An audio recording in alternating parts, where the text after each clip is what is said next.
I first met in person with Mary E. in the summer of 2007. I had arranged with her husband of 15 years, Terrence, to see her for an interview. Mary had initially agreed, since I was not a newsman but rather a amateur writer gathering some information on a few early college assignments, and if all went according to plan, some pieces of fiction.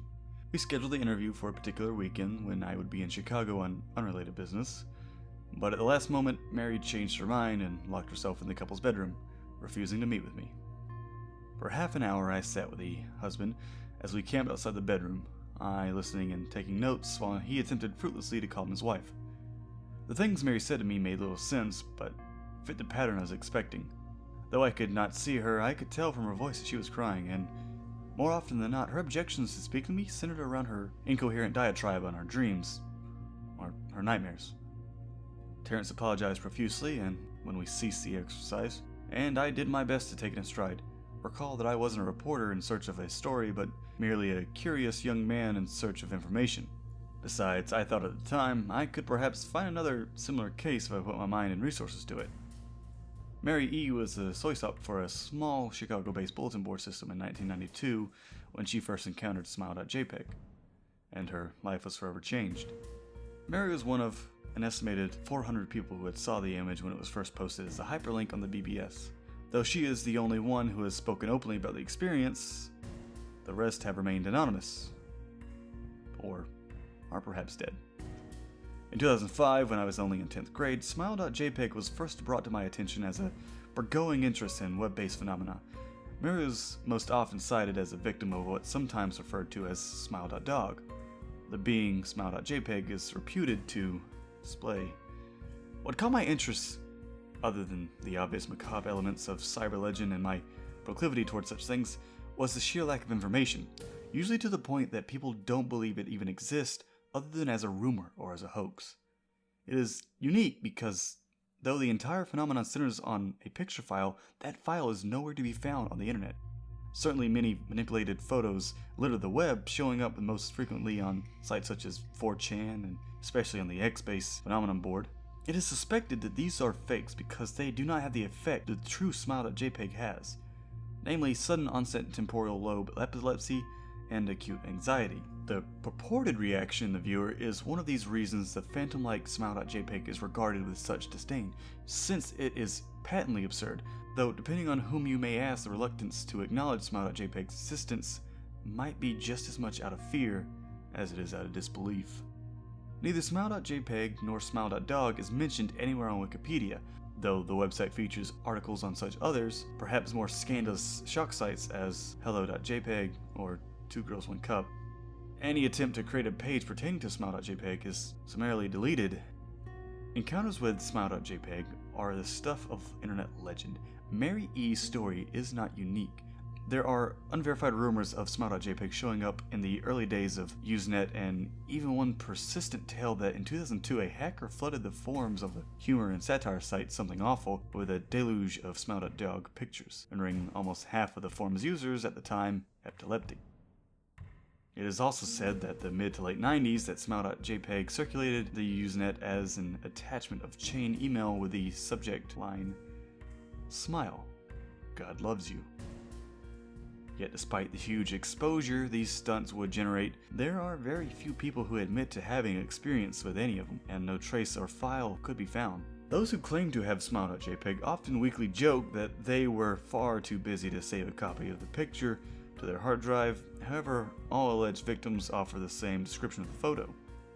A dog-like creature, usually described as appearing similar to a Siberian husky, illuminated by the flash of a camera, sits in a dim room, the only background detail that is visible being a human hand extending from the darkness near the left side of the frame. The hand is empty but is usually described as beckoning. Of course, most attention is given to the dog, or dog creature, as some victims are more certain than others to claim. The muzzle of the beast is repeatedly split into a wide grin, revealing 2 rows of very white, very straight, very sharp, and very human-looking teeth. This is, of course, not a description given immediately after viewing the picture, but rather a recollection of the victims who claim to have seen the pictures endlessly repeated in their mind's eye during the time that they, in reality, having epileptic fits. These fits are reported to continue intermittently, often while the victims sleep, resulting in very vivid and disturbing nightmares. These may be treated with medicine, though in some sense it is often more effective than others. Mary E., I assumed, was not on effective medication. That was why after my visit to her apartment in 2007, I sent out feelers to several folklore and urban legend-oriented news groups, websites, and mailing lists, hoping to find the name of a supposed victim of Smile.JPeg, who felt more interested in talking about his experience. For a time, nothing happened, and at length I forgot completely about my pursuits since I had begun my freshman year of college and was quite busy. Mary contacted me via email, however, near the beginning of March 2008. From Mary E. Subject: Last summer's interview. Dear Mr. L., I am incredibly sorry about my behavior last summer when you came to interview me. I hope you understand that it was no fault of yours, but rather my own problems that led me to act out as I did. I realized that I could have handled the situation more decorously. However, I hope you will forgive me. At the time, I was afraid. You see, for 15 years I have been haunted by Smile.JPG. Smile.Dog comes to me in my sleep every night. I know that sounds silly, but it's true. There's an ineffable quality about my dreams, my nightmares, that make them completely unlike any real dreams I have ever had. I do not move and do not speak. I simply look ahead, and the only thing ahead of me is the scene from that horrible picture. I see the beckoning hand. I see the smile dog. It talks to me. It is not a dog, of course, though I am not quite sure what it really is. It tells me that it will leave me alone, if only I do as it asks.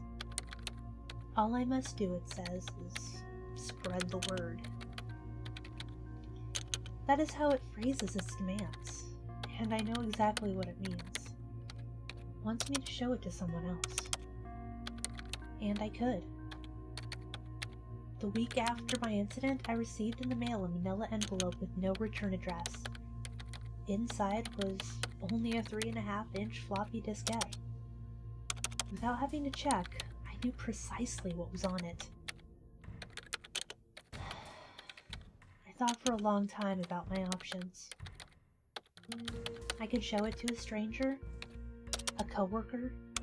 I could even show it to Terrence, as much as the idea disgusts me. And what would happen then? Well, if Smile.Dog kept its word, I could sleep.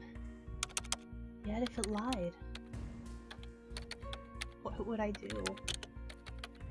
And who was to say something worse would not come for me if I did as the creature asked?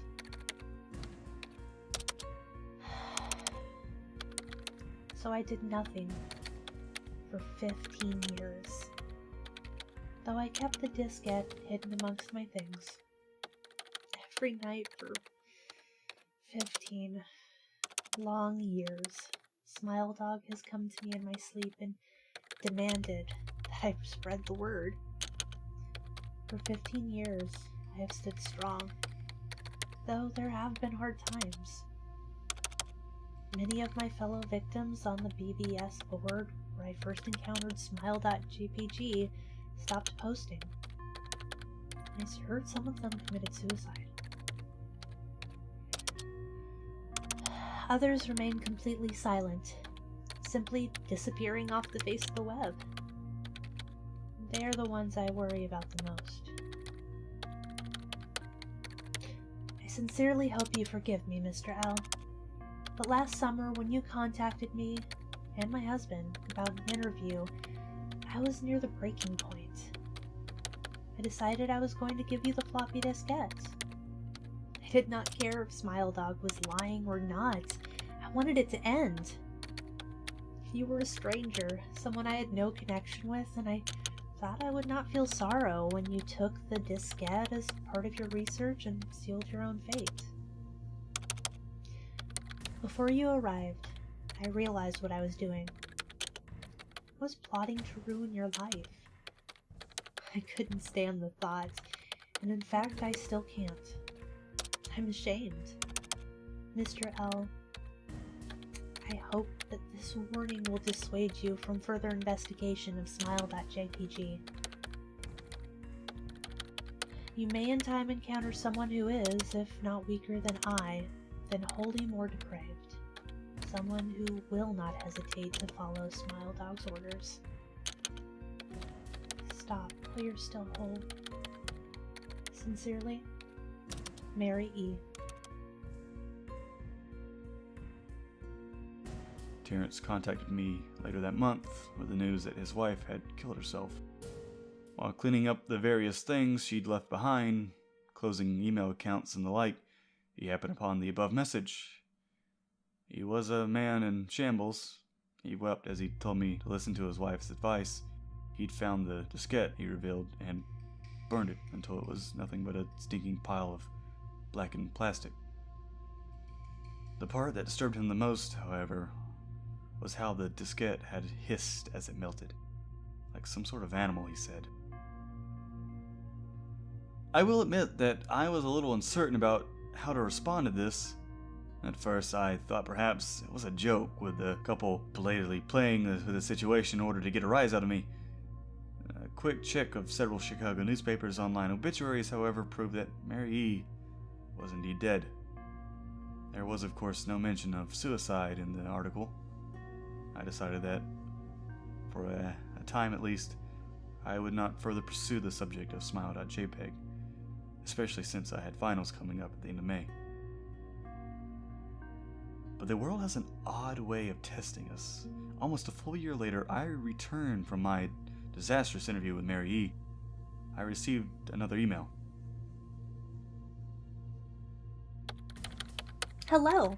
I found your email address through a mailing list. Your profile said you are interested in Smile.Dog. I have saw it. It is not as bad as everyone says. I have sent it to you here. Just spreading the word. The final line chilled me to the bone. According to my email client, there was one file attached called, naturally, Smile.jpeg. I considered downloading it for some time. It was most likely a fake, I imagined, and even if it weren't, I was never wholly convinced of Smile.jpeg's peculiar powers. Mary E.'s account had shaken me, yes, but she was probably mentally imbalanced anyway. After all, how could a simple image do what Smile.jpeg was said to accomplish? What sort of creature was it that could break one's mind with only the power of an eye? And if such things were patently absurd, then why did the legend exist at all? If I downloaded the image, if I looked at it, and if Mary turned out to be correct, if Smile.Dog came to me in my dreams demanding that I spread the word, what would I do? Would I live my life as Mary had, fighting against the urge to give in until I died? Or would I simply spread the word, eager to be put to rest? And if I chose the latter route, how could I do it? Whom would I burden in turn? If I went through my earlier intention to write a short article about Smile.jpeg, I decided I could attach it as evidence. And anyone who read the article, anyone who took interest would be affected. And even assuming that Smile.jpeg attached to the email was genuine, would I be capricious enough to save myself in that manner? Could I spread the word? Yes. Yes, I could.